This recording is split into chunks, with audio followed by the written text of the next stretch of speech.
Saviez-vous qu'en dépit du fait que Moïse soit l'un des plus grands leaders spirituels de tous les temps, ses fils, Gershon et Élisère, ont presque disparu de l'histoire biblique? Oui, c'est bien cela. Alors que l'Égypte a été libérée et que les miracles de Dieu ont marqué le parcours d'Israël, ces deux fils ont été relégués à un silence presque total dans les Écritures. Mais pourquoi cela se produit-il? Ont-ils vraiment été insignifiants, ou y a-t-il quelque chose de plus profond dans cet oubli, qui peut nous enseigner quelque chose sur notre propre parcours spirituel? Beaucoup pensent que, pour être important dans le royaume de Dieu, il faut être sous les projecteurs. Mais que se passe-t-il lorsque le plan divin n'exige ni grande visibilité ni succession familiale? La réponse pourrait être la clé pour comprendre notre rôle dans le grand plan de Dieu. Préparez-vous, car l'histoire de Gershon et Élisère pourrait être plus pertinente que vous ne le pensez. Moïse est un nom vénéré dans tout le christianisme, un leader intrépide qui a conduit les Israélites vers la liberté. Mais peu savent qu'il a eu des enfants, Gershon et Élisère. Ces noms surgissent rarement en grand dans les Écritures, et le mystère qui les entoure mérite notre attention. La Bible parle d'eux, mais d'une manière tellement brève, qu'il semble enveloppé d'un voile. Alors, que s'est-il vraiment passé avec les enfants de l'un des plus grands leaders spirituels de l'histoire? Le silence biblique autour de Gershon et Élisère est intrigant. Nous savons que Moïse a vécu une vie pleine de défis, de rencontres avec le Tout-Puissant, mais les enfants, qui auraient dû faire partie de son héritage, sont mentionnés presque comme une note en bas de page. Vous êtes-vous déjà demandé pourquoi cela se produit? Ils ne sont pas cités lors des grands moments de conquête de Moïse, et ils ne suivent pas les pas de leur père en tant que leader de la nation d'Israël. Cela suscite une curiosité que peu explorent. Que savons-nous vraiment des enfants de Moïse? Bien que la Bible se concentre sur Moïse, Josué et d'autres leaders comme Aaron, la présence des enfants de Moïse reste en arrière-plan de la narration. Cela ne signifie pas qu'il n'ait pas eu d'importance. Après tout, comment le fils d'un homme aussi grand pourrait-il être simplement un détail? Essayons de comprendre cette question et l'impact silencieux de leur vie sur l'histoire spirituelle d'Israël. Mais pour cela, il est nécessaire de revenir à leur origine, au contexte familial de Moïse. Et croyez-moi, l'histoire derrière ce mystère commence à se révéler là. Après avoir fui l'Égypte, Moïse trouva refuge à Madian, où sa vie prit un tournant inattendu. Là, il épousa Séphora, la fille de Jéthro, prêtre de la terre. Cette période fut déterminante dans la formation de la vie de Moïse, qui, loin de la cour égyptienne, trouva à Madian une maison de paix et de réflexion. C'est là que naquirent ses deux fils, Gershon et Élisère. Le nom de Gershon, étranger là, reflète la nostalgie de la maison perdue et le sentiment de déracinement que Moïse ressentait, un homme entre deux cultures. Gershon, l'aîné, naquit à un moment de transition. Il symbolise le parcours de Moïse en exil, comme un étranger dans une terre étrangère, mais aussi comme un homme qui, en s'éloignant de l'Égypte, commença à mieux comprendre la volonté de Dieu pour sa vie. Quant à Élisère, le cadet, son nom résonne d'une profonde gratitude, « Dieu est mon aide ». Cela fut un hommage direct à la façon dont Dieu se tenait aux côtés de Moïse, le guidant tout au long de son parcours difficile et apparemment sans fin. Élisère fut un reflet de l'intervention divine dans sa vie, lui rappelant la protection constante de Dieu. Ce contexte familial, chargé de signification spirituelle, montre comment Moïse et sa famille ne se contentaient pas d'être à la merci des circonstances. Même en exil, Dieu formait ses enfants pour quelque chose de plus grand, quelque chose qui, bien que moins visible, serait profondément important. Cela nous rappelle que les moments de crise et de difficulté peuvent en réalité être un terrain fertile pour la croissance spirituelle. Et pendant ce temps, le rôle de Gershon et Élisère dans le récit commence à se façonner, même si de manière moins évidente. Mais quelle est la véritable signification de leur nom dans l'histoire divine? Explorons cela maintenant. Gershon, le premier fils de Moïse, porte un nom qui est une clé pour comprendre sa position spirituelle et émotionnelle. Étranger là, un nom qui reflète l'expérience de Moïse à Madian, loin de l'Égypte et du peuple d'Israël. Mais ce n'est pas seulement une question de se sentir déplacé, c'est sur la manière dont ce sentiment d'aliénation peut être utilisé pour se rapprocher de Dieu. Moïse, en donnant ce nom à son fils, reconnaissait que son appel divin, dans sa solitude, était une préparation pour quelque chose de grandiose. Parfois, la sensation d'être un étranger nous rappelle que nous ne sommes que de passage sur cette terre, ce qui nous pousse à rechercher une connexion plus profonde avec notre foi et notre spiritualité. Élisère, quant à lui, porte un nom qui témoigne directement de la fidélité de Dieu. Dieu est mon aide. Ce nom n'est pas seulement une déclaration de foi, mais un rappel que, dans toutes les difficultés, Dieu était aux côtés de Moïse, le soutenant et guidant ses pas. Lorsque Moïse donne ce nom à son fils, il ne fait pas seulement une prière pour sa vie, mais aussi une affirmation de sa propre relation avec Dieu. Dans les moments de défi, comme la traversée du désert, la nomination d'Élisère démontre une profonde confiance dans le fait que, indépendamment des difficultés, Dieu ne laisse jamais tomber ceux qui lui sont fidèles. Ces noms, Gershon et Élisère, portent des significations spirituelles puissantes, reflétant non seulement le parcours personnel de Moïse, mais aussi la vision d'un Dieu qui ne laisse jamais ses enfants sans soutien. Ce sont des noms qui parlent d'épreuves, mais aussi d'une force divine qui soutient et renforce. Le fait que ses fils, malgré leur nom rempli de signification, ne jouent pas de rôle de leader proéminent nous en dit long sur le plan de Dieu. Parfois, la plus grande contribution au royaume de Dieu vient de ceux qui restent en marge de l'histoire visible. Ce mystère nous invite à réfléchir sur le rôle de l'invisibilité dans le plan divin. Mais que se passe-t-il lorsque ses descendants entrent en scène? Voyons cela. Bien que les fils de Moïse, Gershon et Éliésée, soient mentionnés dans les Écritures, leur présence reste plus périphérique que centrale. Ils apparaissent lors de moments comme la réunion de Moïse avec Séphora dans le désert, mais ils ne jouent pas de rôle de premier plan dans le mouvement de libération d'Israël. Ils ne dirigent pas le peuple, ni ne sont rappelés comme des figures clés dans les batailles contre l'Égypte ou dans le passage du désert. À une époque où les grands leaders et leurs actions sont célébrées, les figures de Gershon et Éliésée restent en marge, presque comme des personnages secondaires dans une histoire centrée sur Moïse, Josué, Aaron et les Lévites. Cette marginalité de Gershon et Éliésée dans la narration biblique soulève une réflexion intéressante sur le but de Dieu dans nos vies. Bien que nous attendions souvent une reconnaissance publique ou un rôle central, tout le monde n'a pas le même appel à briller sous les projecteurs. Parfois, le rôle silencieux, celui qui n'est pas vu, est aussi crucial que celui qui occupe la scène. Bien que les fils de Moïse ne soient pas rappelés comme des leaders d'Israël, leur lignée et leur impact continuent de faire partie du plan divin de manière discrète, mais puissante. Le fait que leur nom soit brièvement mentionné dans les chroniques est une preuve que Dieu honore même ceux qui restent dans l'ombre. Leurs descendants, comme Sebuel, qui fut chef du trésor au temple de Dieu, montrent qu'ils ont joué un rôle indirect, mais crucial, dans l'histoire d'Israël. Cela nous enseigne une leçon précieuse. Souvent, notre contribution au royaume de Dieu peut être moins visible, mais pas moins significative. Et l'histoire de Gershon et Éliésée nous montre comment la fidélité, même sans reconnaissance immédiate, est essentielle. Mais pourquoi la Bible se concentre-t-elle davantage sur d'autres leaders, les reléguant au second plan? Le silence biblique sur Gershon et Éliésée peut être attribué à plusieurs raisons, l'une des plus plausibles étant le focus de la narration sur d'autres leaders qui ont joué des rôles plus décisifs dans l'histoire d'Israël. La Bible, en racontant la saga du peuple de Dieu, accorde une grande attention à des figures comme Josué, Aaron et les Lévites, dont le leadership a été fondamental pour la construction de la nation.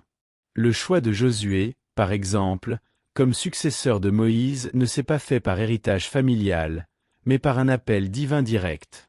Cela souligne que la continuité du plan de Dieu ne repose pas sur la lignée du sang, mais sur l'obéissance au appel divin. De plus, l'absence de rôle proéminent pour Gershon et Éliésée peut être comprise dans le contexte de la structure religieuse et politique d'Israël. Attribuer la direction à Josué, qui avait un appel clair de Dieu, était un choix stratégique visant à renforcer la nation. Gershon et Éliésée, bien qu'étant les fils de Moïse, ne correspondaient pas au type de leadership que Dieu voulait établir pour Israël. Ils n'étaient pas des Lévites de haut rang, ce qui les éloignait du leadership religieux central qui se formulerait dans le futur d'Israël, avec le culte de Dieu établi dans le temple et les prêtres jouant des rôles vitaux. Ce silence autour des fils de Moïse nous montre que, dans le royaume de Dieu, le plan divin est souverain, et la reconnaissance publique n'est pas la mesure de la valeur d'une personne ou de sa mission. Dieu choisit ce qu'il veut pour accomplir ses desseins, indépendamment de la lignée ou du statut social. L'histoire de Gershon et Éliésée peut être un rappel que l'obéissance et la foi, même si elles ne mènent pas à de grands titres ou honneurs, sont appréciées aux yeux de Dieu.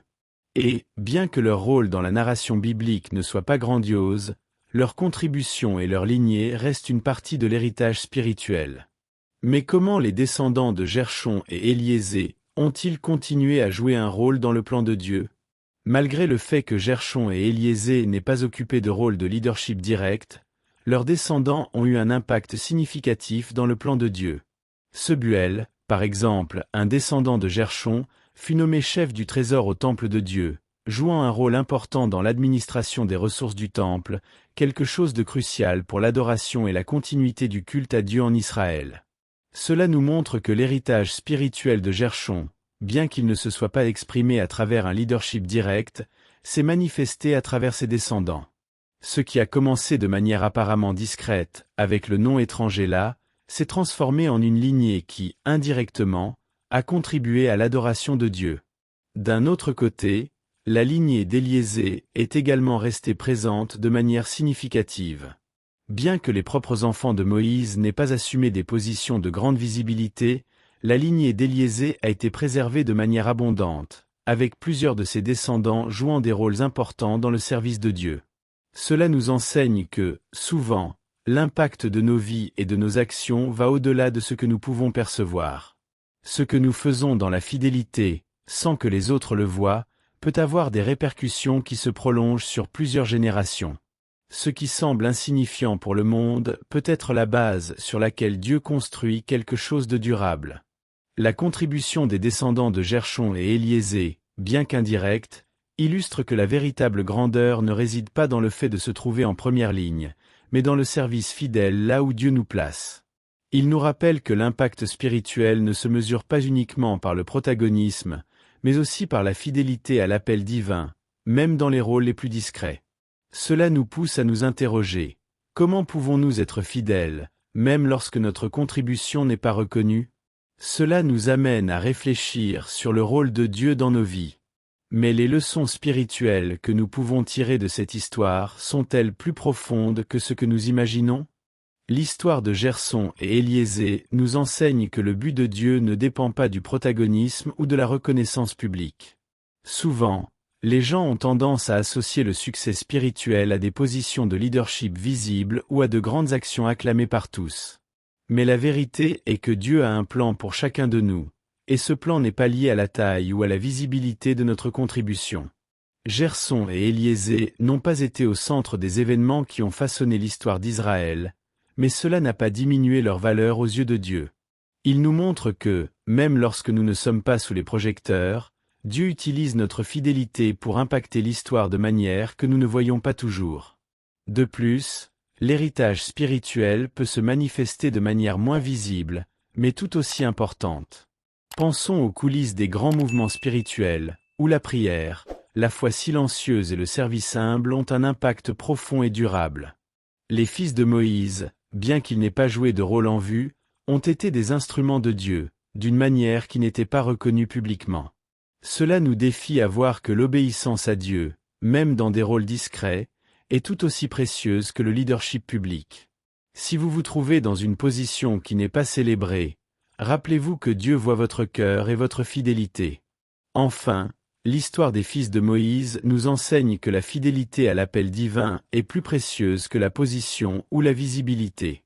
Dans un monde où nous cherchons la reconnaissance et le statut, nous sommes rappelés que, aux yeux de Dieu, ce qui compte est la manière dont nous sommes prêts à servir avec humilité, où qu'il nous place. Cela nous défie à réfléchir sur nos propres vies. Cherchons-nous la reconnaissance des hommes, ou sommes-nous fidèles à l'appel de Dieu, indépendamment de la position dans laquelle nous nous trouvons? Et si nous nous comparons avec d'autres leaders bibliques, comment voyons-nous notre rôle dans le plan divin? Cela nous amène au sujet suivant. où nous analyserons les relations familiales de Moïse. L'histoire de Gerson et Éliésée nous défie à repenser l'idée que le succès spirituel est directement lié à la reconnaissance publique. Dans un monde qui valorise les grandes réalisations et les figures de proue, il est facile de tomber dans le piège de penser que nous devons être remarqués pour avoir de la valeur. Mais la véritable grandeur dans le royaume de Dieu ne se mesure pas par les projecteurs, mais par la fidélité à servir.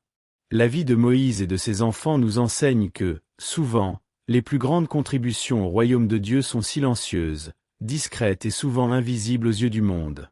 Cela nous invite à réfléchir sur l'importance de notre service fidèle, même s'il n'est pas célébré. D'autre part, l'histoire sert aussi de rappel à l'humilité dans le service à Dieu. Lorsque nous nous mettons à servir, quelle que soit la capacité à laquelle Dieu nous appelle, grande ou petite, nous participons à quelque chose de plus grand que nous-mêmes. L'exemple de Moïse et de ses enfants nous montre que le service à Dieu n'a pas besoin d'être glamour pour être significatif. Par exemple, peut-être que vous aidez dans un ministère de l'Église, priez secrètement pour quelqu'un, ou soutenez votre prochain sans que personne ne le sache. Dieu valorise ces actions, car elles sont faites avec un cœur sincère d'amour et de dévotion. La véritable grandeur réside dans le service avec un cœur pur, sans attendre de reconnaissance. Enfin, cette histoire nous enseigne à valoriser les rôles discrets dans le plan de Dieu. Dans notre vie chrétienne, nous ne serons peut-être pas appelés à être les leaders ou les protagonistes, mais cela ne signifie pas que notre contribution soit moins importante. L'appel à servir dans l'humilité, sans le besoin de reconnaissance, est un défi, mais aussi une opportunité de grandir spirituellement. Cela nous amène à une réflexion profonde sur nos propres vies. Comment pouvons-nous honorer Dieu en servant fidèlement, même lorsque personne ne nous regarde? Et que cela dit-il sur la manière dont nous percevons notre chemin de foi? La relation de Moïse avec ses fils, Gerson et Éliésée, a sans doute été influencée par les circonstances complexes de sa vie. Moïse était un grand leader, avec un appel divin unique, ce qui exigeait de lui une dévotion totale envers le peuple d'Israël.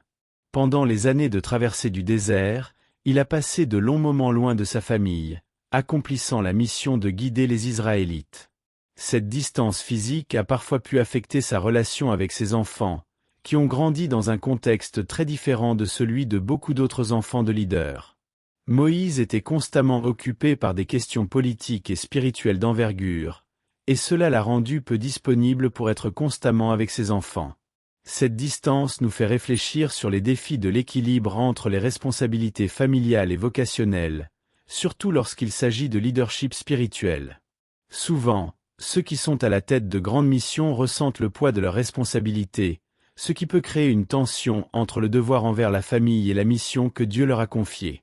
Moïse, en tant que leader du peuple d'Israël, avait la responsabilité de guider et de protéger des millions de personnes. Ce devoir a pu faire en sorte qu'il perde des moments précieux avec ses enfants, ce qui est une réalité difficile pour tout père ou mère avec un appel fort. Comment cela a-t-il affecté sa paternité et sa relation avec Gerson et Éliésée? La relation entre Moïse et ses enfants est un rappel que, même les leaders spirituels les plus dévoués, qui servent le royaume de Dieu, font face à des défis pour équilibrer la vie personnelle et la mission. Cela soulève une question importante pour notre propre vie chrétienne. Comment pouvons-nous trouver un équilibre entre nos responsabilités spirituelles et nos responsabilités familiales? C'est un défi universel, et c'est quelque chose que Moïse, avec son cœur dédié à Dieu, a aussi dû affronter. En réfléchissant à cela, nous pouvons commencer à comprendre comment d'autres figures bibliques ont abordé cette question. La relation entre Moïse et ses enfants n'est pas unique dans la Bible. De nombreux autres leaders bibliques ont également dû relever des défis similaires lorsqu'ils ont essayé d'équilibrer le ministère et la vie familiale. Prenons, par exemple, Samuel, le prophète qui, tout comme Moïse, a été appelé à un rôle de leadership significatif en Israël. Samuel avait des enfants, mais la Bible rapporte qu'ils ne suivirent pas le chemin de Dieu. Dans 1 Samuel 8, nous voyons que les enfants de Samuel ne marchèrent pas dans ses voies, ce qui conduisit à une transition du pouvoir vers un roi. Tout comme Moïse, Samuel semblait être plus concentré sur sa mission divine que sur le développement spirituel de ses enfants, ce qui entraîna un échec dans la continuité du leadership dans sa lignée. Un autre exemple est le roi David, dont la relation avec ses enfants a également été marquée par des défis. Bien que David ait été un homme selon le cœur de Dieu, ses failles en tant que père sont notoires. Le cas de son fils Absalom, qui se rebella contre lui, est l'un des épisodes les plus douloureux de la vie de David. David, tout comme Moïse, a dû faire face aux conséquences d'un ministère lourd et à la douleur d'une famille déchirée. Ces parallèles nous montrent que même les plus grands leaders spirituels rencontrent des difficultés dans leurs relations familiales. L'impact de leurs absences et des décisions qu'ils prennent résonne à travers les générations suivantes, devenant un rappel de l'importance de l'équilibre entre les responsabilités ministérielles et la vie familiale. Ces exemples de Samuel et de David nous poussent à réfléchir sur la manière dont le ministère et la paternité peuvent se mêler de façon compliquée. Aucun leader biblique, aussi dévoué soit-il, n'a réussi à équilibrer parfaitement sa vie spirituelle avec les besoins familiaux. Cela nous amène à comprendre que la mission de servir Dieu, bien qu'essentielle, nécessite également de la sagesse pour gérer les exigences personnelles et familiales. Cela nous rappelle l'importance de figures comme Jéthro dans la vie de Moïse. Jéthro, le beau-père de Moïse, a joué un rôle crucial dans l'histoire de Moïse et dans sa vie familiale. En tant que prêtre de Madian, il était une figure de sagesse et de direction spirituelle, et son influence sur Moïse ne peut être sous-estimée. Dans Exode 18, nous voyons Jéthro offrir des conseils précieux à Moïse sur la façon de gérer les responsabilités de leadership du peuple d'Israël. Plus qu'un simple conseiller politique, Jéthro était aussi un mentor spirituel, aidant Moïse à comprendre comment déléguer des fonctions et équilibrer sa vie de leader avec sa vie personnelle. Ce conseil de Jéthro reflète comment, souvent, la sagesse vient de sources inattendues, en dehors de la lignée directe du leadership. L'impact de Jéthro sur la famille de Moïse peut également être vu de manière plus subtile. En offrant cette orientation, Jéthro n'a pas seulement aidé Moïse en tant que leader d'Israël, mais aussi en tant que père et mari. Il comprenait que Moïse avait besoin d'équilibre, et en lui suggérant de déléguer une partie de son leadership, Jéthro lui permettait indirectement de se consacrer davantage à sa famille. La présence de Jéthro peut être vue comme une pièce maîtresse pour que Moïse puisse continuer sa mission sans négliger les aspects personnels de sa vie, notamment sa relation avec ses enfants et sa femme. Le rôle de Jéthro en tant que mentor spirituel et conseiller pratique soulève une leçon importante pour nous. Dans des moments de grande responsabilité, nous avons besoin de mentors et de guides qui nous aident à trouver équilibre et sagesse. Jéthro ne se contentait pas de guider Moïse sur des questions politiques ou ministérielles, mais aussi sur la façon d'être un leader présent dans sa maison. Cette influence a été fondamentale pour que Moïse ne perde pas de vue les besoins de sa famille, un aspect que d'autres leaders, comme Samuel et David, n'ont pas su équilibrer. Cependant, cette relation avec Jéthro soulève des questions sur la présence des femmes dans le récit biblique. Séphora, l'épouse de Moïse, est une figure qui, bien qu'ayant joué un rôle fondamental dans la vie de Moïse, est étonnamment absente dans le récit biblique. Elle apparaît brièvement dans Exode 2, lorsque Moïse la rencontre à Madian, mais par la suite, sa présence dans l'histoire devient de plus en plus périphérique. Cette absence de détails concernant Séphora est intrigante, car elle était une femme de foi, l'épouse de Moïse et la mère de ses enfants. Bien que son histoire n'ait pas été largement enregistrée, nous pouvons réfléchir à l'impact silencieux de sa vie et à la manière dont elle a contribué à l'histoire de Moïse et d'Israël. L'absence de Séphora dans le récit biblique peut être vue comme une métaphore du rôle des femmes dans la Bible. Beaucoup de femmes ont joué des rôles cruciaux dans l'œuvre de Dieu, mais leurs histoires ont souvent été éclipsées par celles des hommes. Séphora, par exemple, a probablement eu une grande influence dans l'éducation et la formation spirituelle de ses enfants, Gerson et Éliésée. Elle n'a peut-être pas été mise en avant dans de nombreux passages, mais sa présence à Madian était essentielle pour le contexte familial de Moïse. Elle a aussi été la femme qui, aux côtés de Moïse, a vécu les difficultés et les défis de l'exil, étant une source de soutien émotionnel et spirituel pour lui. Son absence de mention continue dans la Bible peut nous rappeler que, même lorsque les rôles des femmes ne sont pas largement reconnus, leurs actions silencieuses ont souvent un impact profond. Le manque d'accent sur la figure de Séphora nous amène aussi à réfléchir sur ce que la Bible choisit de mettre en avant et pourquoi. Souvent, les histoires les plus détaillées sont celles qui sont directement liées aux grandes réalisations et aux leaders visibles. Cependant, cela ne diminue en rien la valeur de la contribution de personnages comme Séphora, qui jouent des rôles essentiels, même s'ils ne sont pas largement reconnus. Elle, comme beaucoup d'autres femmes dans la Bible, nous enseigne que la véritable grandeur d'une personne ne se mesure pas à la reconnaissance publique, mais à la fidélité à la mission que Dieu lui a confiée. Cela ouvre un éventail de réflexions sur l'impact invisible des femmes dans le plan divin, quelque chose qui mérite d'être exploré plus en profondeur en réfléchissant à l'héritage spirituel de figures comme Séphora.